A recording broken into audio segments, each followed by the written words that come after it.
Ito po ang ating napakagandang compact cabinet probe stroller na basic edge lightweight stroller. So ayan.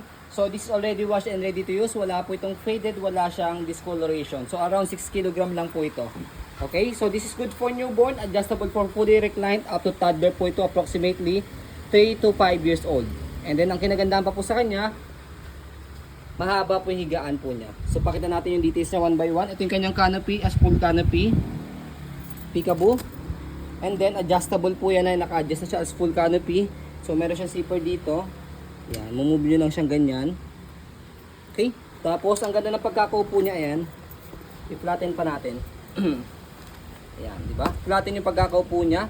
Tapos as you can see, meron kayong 3 butas dito for newborn, toddler, and kids. Depende sa laki ng baby po ninyo. Kaya na-adjust po siya mahaba yung harness niya. Okay, 5-point harness, wala po yung putol. Yan. Front handle, leg rest, adjustable po siya, pwedeng ibaba. Press nyo lang po dito sa ilalim. Yan, dito may makakapa naman kayo dyan. Okay, angat nyo lang po siya pag gusto nyo po siya i-adjust, and then higa natin siya. Tignan nyo pagka hiniga siya, ang haba niya. Ayan. Diba? Compare sa ibang mga normal stroller. Tapos, front handle niya, ipipress nyo po dito sa ilalim kapag i-fold natin mamaya. Okay? Next natin yung kanyang footrest, tapos yung kanyang gulong. Okay na okay naman yung gulong niya. Okay? Next natin yung body frame niya. So yung body frame niya maganda pa, makinis pa. Ayan. Okay? Tapos sa likod, ayan, yung gulong, stopper. Ayan. And then, sa likod niya, merong pocket dito. And then, meron din siyang airways dito. Pwede siyang iangat. Tapos, pag inangat nyo po siya, pwede nyo siyang i-roll. Fold nyo po dito. Ayan, maganda. Diba? Kaya ang fit nito eh. Kabilang side ng body frame. Ayan. Kaya jackpot din ang makakuha po nito. Tapos, meron pa siyang cup holder dito. Diba?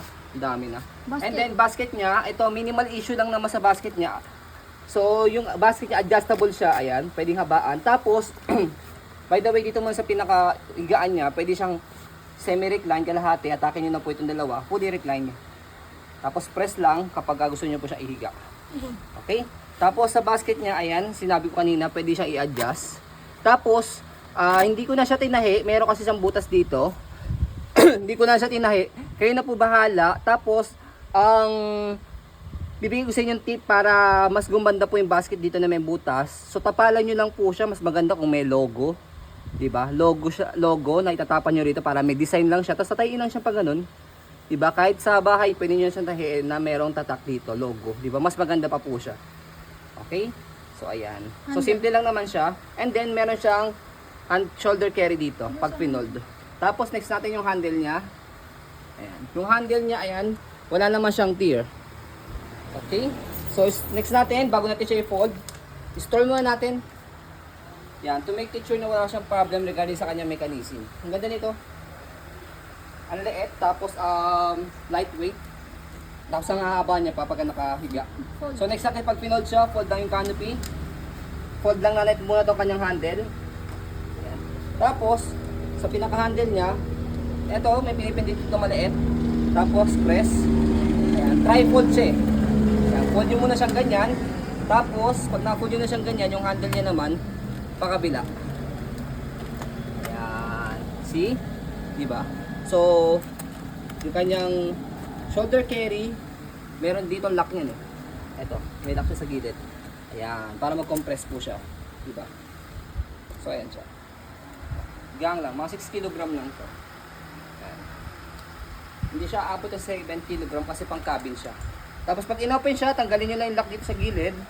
Pag tatanggal nyo na siya, bubukan nyo lang siyang ganyan. Yan. Tatanggalin nyo lang sa lock sa gilid, wala na kayo ba pipinutin. Bukan nyo lang siya. So that's it. Diba? So yan po ang ating pong napakaganda at napaka-cute na basic edge moving to easy compact lightweight stroller. So yan po, as you can see, very details po kami sa aking pong pag-video kasi amin siya policy, no refund, no exchange. What you see is what you get. So yun po, maraming salamat. Have a nice day and God bless po.